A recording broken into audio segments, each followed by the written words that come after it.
শানু, এই শানু, তোর বৌদিকে ডাক। তোর বৌদি কোথায়? বৌদিকে ডাক। আমার কথাটা সত্যি সত্যি এবার খারাপ হয়ে যাবে। কোথায় তোর বৌদি? ওই বৌদি, ওই বৌদি। কি হয়েছে বাবা? তুমি হঠাৎ করে এরকম কেন করছো? কি হয়েছে গো? কি হয়েছে সেটা তোর মাকে জিজ্ঞেস কর। পারমিতা কোথায়? ওই বৌদি, সত্যি কথা বলা। পারমিতা কোথায়? মানে মাসে পারমিতা কোথায় মা কি করে জানবে? জেঠিমা, তুমি সবাইকে বলো তুমি দিদিকে কোথায় রেখেছো। তোমার রিকশাওয়ালা নিজে বলেছে তুমি বাড়ির পেছনে কানাগুলিতে দিদিকে নিয়ে নেমে গেছো। ফুলকি, এসব কি বলছিস নাকি? দিদি কেন এরকম কাজ করতে যাবে? আমরাও কিছু বুঝতে পারছি না মা, কি করছে কিচ্ছু জানি না। তবে আমরা এটুকু জানতে পেরেছি যে বৌদি আগাগোড়া জেঠিমনির সঙ্গেই ছিল। ইনফ্যাক্ট জেঠিমনি যখন বৌদিকে নিয়ে রিক্সায় উঠছিল তখন বৌদির নাকি হুঁশ ছিল না।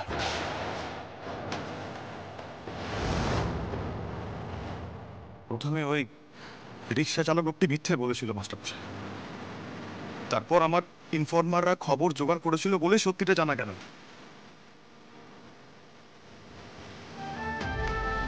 আন্টি, আন্টি প্লিজ আপনি বলে দিন পারমিতা কোথায়।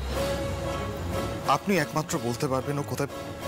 প্লিজ আন্টি বলে দিন, প্লিজ।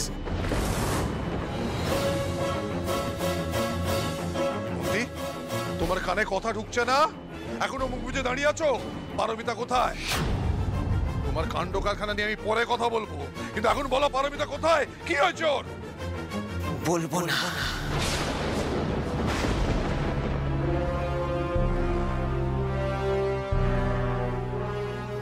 রুদ্রদা, এই বাড়িতে কি নাটকটাই না হচ্ছে।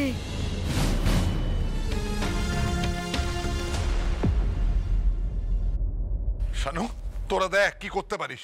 আমি সত্যি আর পেরে উঠছি না। বন্ধি, তোমাকে নিয়ে আমি এতদিন কি করে সংশয় করেছি আমি জানি না, কিভাবে করেছি বুঝে উঠতে পারছি না।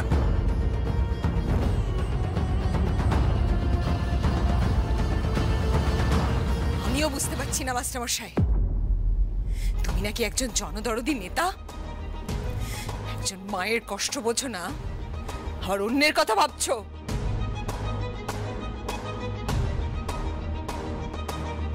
বলবো না পারমিতা কি অবস্থায় আছে, কোথায় আছে? হ্যাঁ হ্যাঁ, আমি লুকিয়ে রেখেছি ওকে।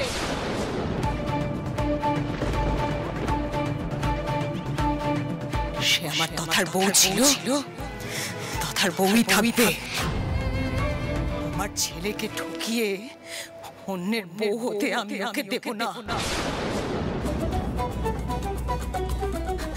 আজ আমার ছেলেটা বেঁচে নেই বলে কি ভেবেছো?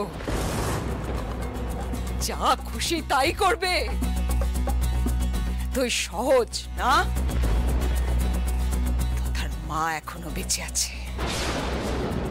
বাপের মতো মারা সন্তানদের এরকম এক কথায় ভুলে যায় না, সেটা বোঝো এবার সকলে।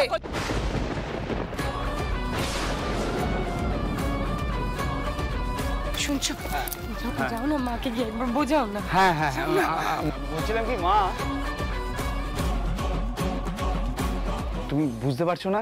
পারমিতাকে লুকিয়ে রেখে তুমি তো বিয়েটা আটকাতে পারবে না। পুলিশ তো পারমিতাকে খুঁজে বের করবেই। তার থেকে তুমি যেটা জানো সেটা বলে দাও। না না, বলবো না। কার কত এলেম আছে দেখি একবার। জামাইবাবু, আপনি বলুন না দিদি কোথায় আছে। জেঠিমা তো আপনাকে না বলে কিচ্ছু করে না। আর একটু আগেই তো আপনি নিশিতা দিদির সাথে পরামর্শ করছিলেন নিশ্চয়ই দিদির ব্যাপারে। ফুলকি, সবকিছুর একটা সীমা থাকে। যা হবে এই বাড়িতে সবকিছু আমার আর রুদ্রদার উপর চাপানো যাবে না। কি হচ্ছে কি ঈশিতা? দয়া করে আসল জায়গাটা থেকে সরে যেও না। বৌদি, পারমিতাকে তুমি তো তোমার নিজের মেয়ের মতো দেখো গো। কেন করলে মেয়েটার সাথে এরকম? কেন করলে বলো তো? কাকে বলছিস শানু? কাকে বলছিস? তোর বৌদি মনুষ্যত্ব বোধ অনেকদিন আগে চলে গেছে। এখন যেটা করেছিস সেটা অপরাধ। তবে আমি কাউকে ছাড়বো না শানু, হ্যাঁ, এটা জানিয়ে দে। মা, দেখতে পাচ্ছ তো? তুমি দেখতে পাচ্ছ অকারণে দোষ কিন্তু আমার ঘরে এসে পড়ছে। তার থেকে তুমি যেটা জানো বলে দাও না, মানে আমাকেও বলবে না তুমি কিছু? না। কেন বলবো না। সবাইকে আমার চেনা হয়ে গেছে। তুমিও তো চাও রুদ্র পারমিতার বিয়েটা যেন হয়। রিকিকে তো বলছিলে সে কথা, শুনেছি আমি।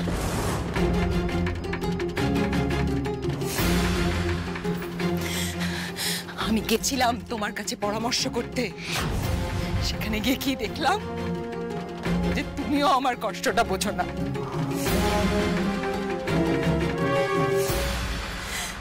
সব সত্তর, সব। কেউ আমার কথাকে মনে রাখেনি। শুধু মেজ বউ আর তার ছেলেই সত্তর নয়, যাদের জন্য আমি প্রাণপাত করেছি তারাও কেউ আমার কথা ভাবেনি। মা,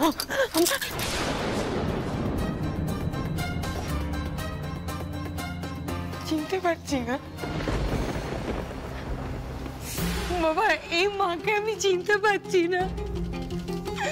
মায়ের বোধ বুদ্ধি সব হারিয়েছে। কি করবো বাবা আমরা?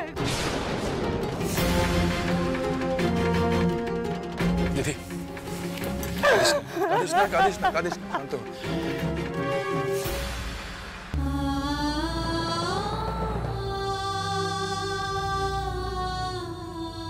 তুই কাঁদছিস কেন লাবু? কেন কাঁদছিস তুই? অংশু, তোমরা যেভাবে নর্মাল তদন্ত করো সেইভাবে তদন্ত করো। যে কোনো ভাবেই হোক পারমিতাকে খুঁজে বার করতে হবে। হ্যাঁ হ্যাঁ, তদন্ত করো।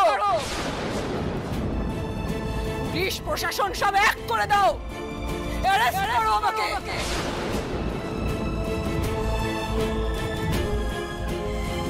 2 ঘন্টা সময় আছে তোমাদের কাছে।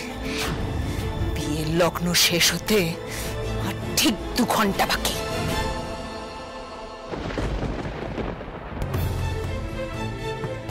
আমিও দেখছি 2 ঘন্টার মধ্যে কি করে তোমরা পারমিতাকে খুঁজে বার করে বিয়ে দিতে পারো।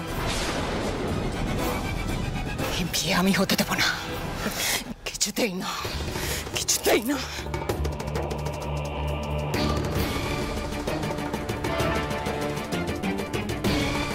আমার সাজ সজ্জা করে আমার ছেলের বউয়ের বিয়ে দেওয়া হচ্ছে।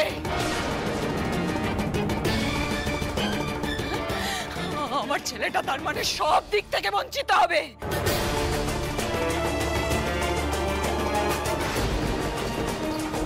মা, দিদি,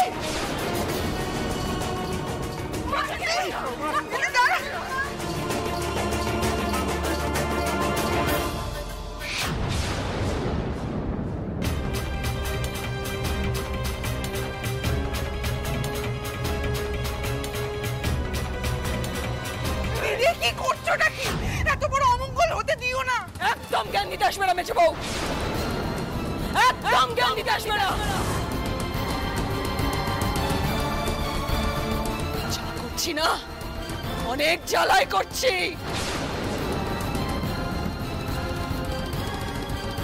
যদি তোমার ছেলে আমার ছেলেটাকে মেরে না ফেলতো তাহলে আজকে এই কাজ করতে হতো না আমাকে।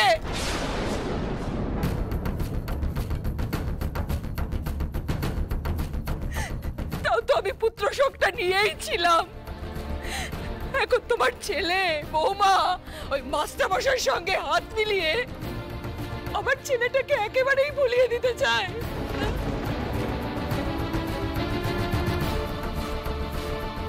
একেবারেই ভুলিয়ে দিতে চায়।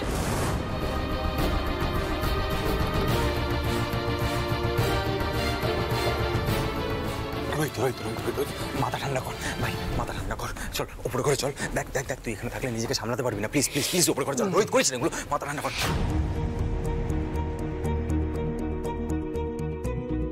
জানো, চল উপরে করে চল। ফুলকি চলো। ধমাল দাদা, উপরে কেন যাব? কার কাছে যাব? কি পাইয়ে দেবে বলো তো দিদিকে?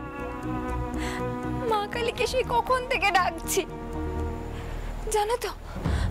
বোধহয় ফুলকির ডাকের জোর কমে গিয়েছে। ফুলকি, এখানে যা হচ্ছে এই অবস্থায় তো কিছু ভাবাও যাবে না। সবাই উপরে চলো। চল থাকিস, চল ওরকম করিস না ভাই, চল না।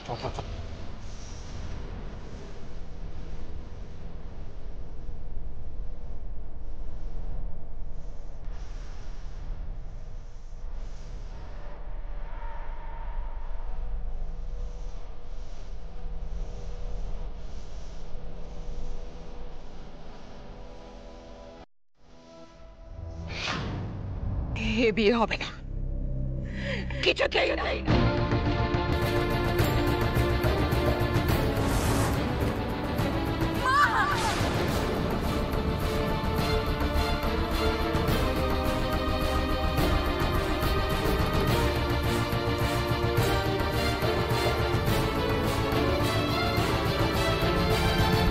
হ্যাঁ শানু, যে মেয়েটা সারা জীবন আমাদের ভালোটা দেখে গেল, আমাদের সুখ সুবিধার খেয়াল রেখে গেল, তার এই ব্যবহারটা পাওনা ছিল? হ্যাঁ, কে জানে।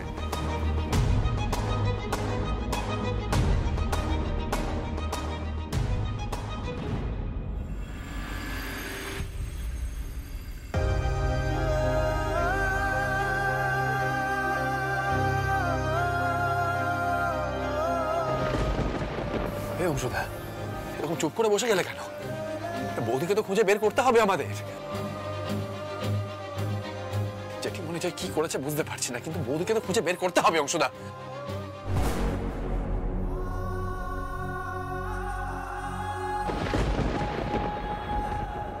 বর্দা, তুমি তো চাও বলো যে দিদি নতুন করে আবার জীবনটা শুরু করো। জেঠিমা ভাবছে যে আমরা তোমার কাছ থেকে দিদিকে কেড়ে নিচ্ছি, কিন্তু সেটা তো একটা ভুল ধারণা। বলো, তোমার কাছ থেকে দিদিকে কেউ কখনো কাটতে পারবে? আমি তো তোমাকে কোনোদিনও দেখিনি, কিন্তু স্যার তোমার ব্যাপারে যা যা বলেছে তাতে বুঝতে পেরেছি তুমি সবার ভালো চাও। আজকে যদি আমরা দিদির বিয়ে না দিতে পারি, তাহলে কিন্তু দিদি আর কোনোদিনও বিয়ে করবে না, কোনোদিনও না।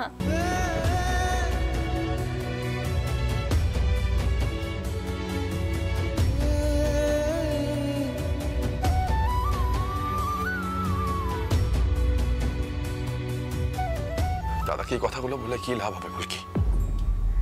কোনো লাভ তো হবে না। দাদা তো আর কথাগুলো শুনতে পাচ্ছে না।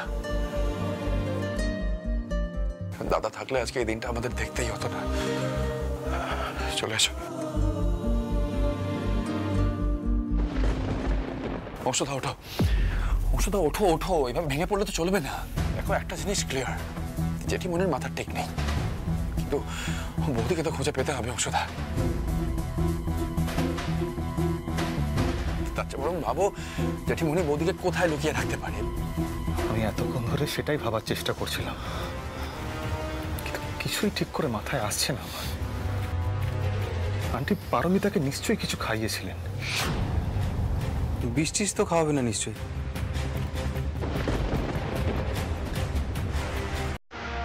আমি বলবো ঘুমের ওষুধ। জেঠিমা তো জেঠিমার এই অবস্থার জন্য ডাক্তার দেখায়, নিশ্চয়ই জেঠিমার কাছে ঘুমের ওষুধ আছে। যেরকম শালিনী ম্যাডামকে ডাক্তার দিয়েছিলেন, আমাকে খাওয়াচ্ছিলেন ম্যাডাম। কি কিন্তু একদম ঠিক বলেছে, জেঠিমণি স্লিপিং পিলস খায়। বেশ, স্লিপিং পিলস না হয় খাওয়ানো হলো, তারপর ওই অবস্থায় রিক্সা চালক মানে শিবুর সাহায্যে আন্টি পারমিতাকে নিয়ে রিক্সায় তুললেন। তারপর ওনারা এসে বাড়ির পেছনে কানাগুলিতে নামলেন, সেটাও না হয় মেনে নেওয়া গেল। এরপর আন্টি শিবুকে চলে যেতে বললেন।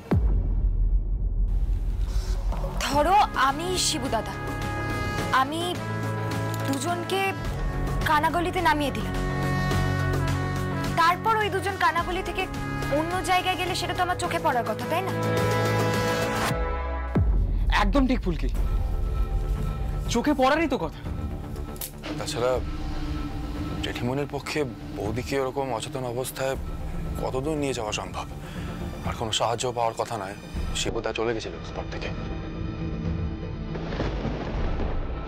এক্স্যাক্টলি রোহিত, শিবু যদি স্পটে না থেকে থাকে তাহলে আন্টির হেল্প পাওয়ার কথা নয়।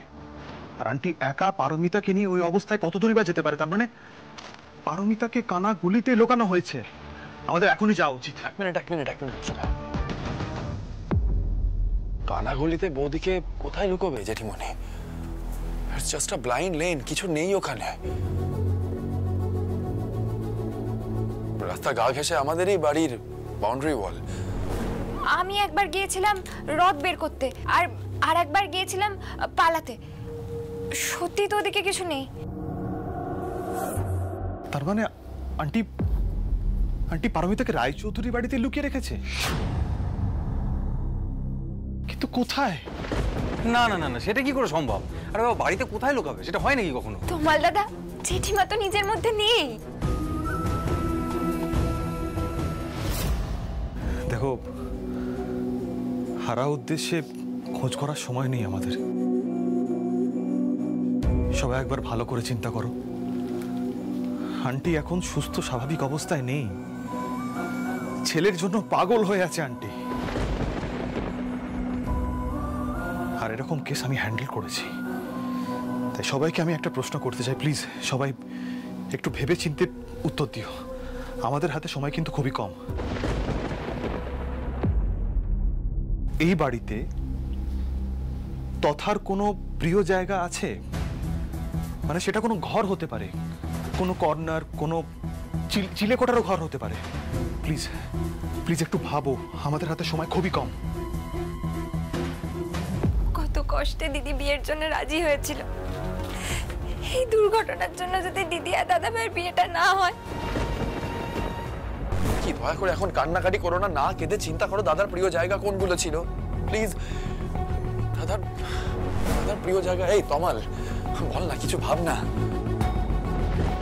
আমার তথার হাতে সাজানো শেষ রথ ছিল। রথ? হ্যাঁ, বড়দা রথ ভালোবাসতো। আমি যখন রথটা টেনে বের করেছিলাম, জেঠিমা আমাকে খুব বকাবকি করেছিল। ঠিক কথা, ওখানে রথ রাখার প্ল্যানটা তো তথারই ছিল, তাই না? ব্লাইন্ড লেনটা দিয়ে বাড়ির ব্যাক গেটটা অ্যাক্সেস করা যায়। ব্লাইন্ড লেন, বাড়ির ব্যাক গেট, রাইট রাইট। হংসদা চলো, তুই এখানে থাক, তুই এদিকটা সামলা, কাউকে কিছু বলবি না এখন, ঠিক আছে? হ্যাঁ, আয় আয় আয়।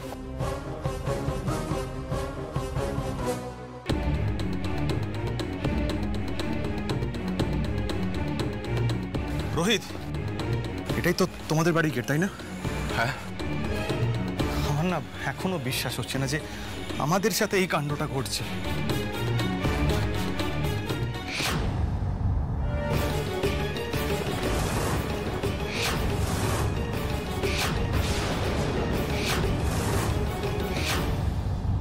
দাদা ভাই, এখানে একটু আলো ফেলো তো, দেখো কি সব দাগ।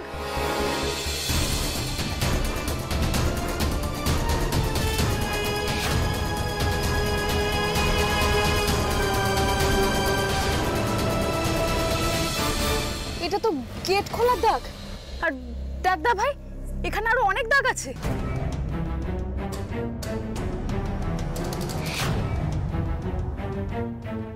পায়ের দাগ মনে হচ্ছে।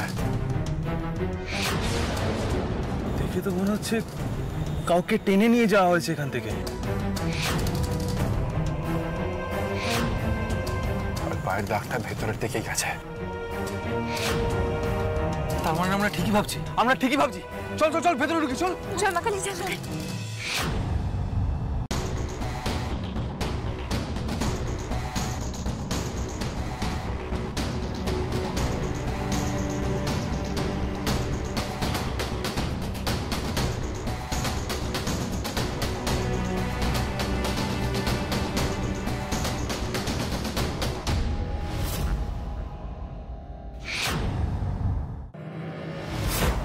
এটা তো রথ রাখার ঘর। তালা দেওয়া আছে তো। তমাল, হ্যাঁ তোমার চাবি নিয়ে। হ্যাঁ হ্যাঁ। দিদি দিদি তুমি কি ভেতরে আছো? বৌদি কোনো সারা শব্দও তো নেই। সবাই প্রে করো প্লিজ, সবাই প্রে করো যেন ঠিক থাকে। বৌদির কোনো ক্ষতি হবে না, বৌদি একদম সেফ আছে।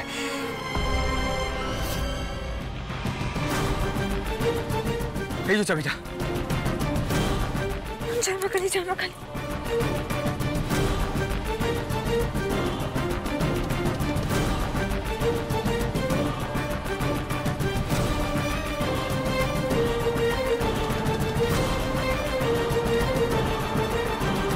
পারমিতা, বৌদি পারমিতা, দিদি বৌদি বৌদি বৌদি প্রচন্ড অন্ধকার, কিছুই তো দেখা যাচ্ছে না। দিদি বৌদি বৌদি কোথায় কোথায় হ্যাঁ কোথায় বৌদি? নিজেকে সামলাও। স্যার, আমরা তো দিদিকে এখানেও খুঁজে পেলাম না, এবার কি করব আমরা? জানি না বলকি আমি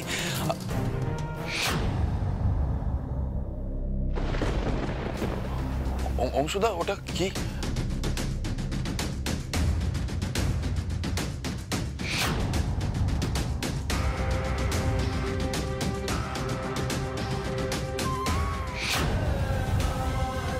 বৌদি, বৌদি পারমিতা, পারমিতা, এই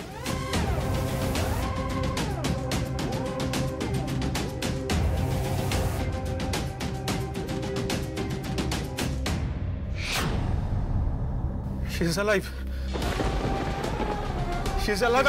পারমিতা কিচ্ছু হয়নি।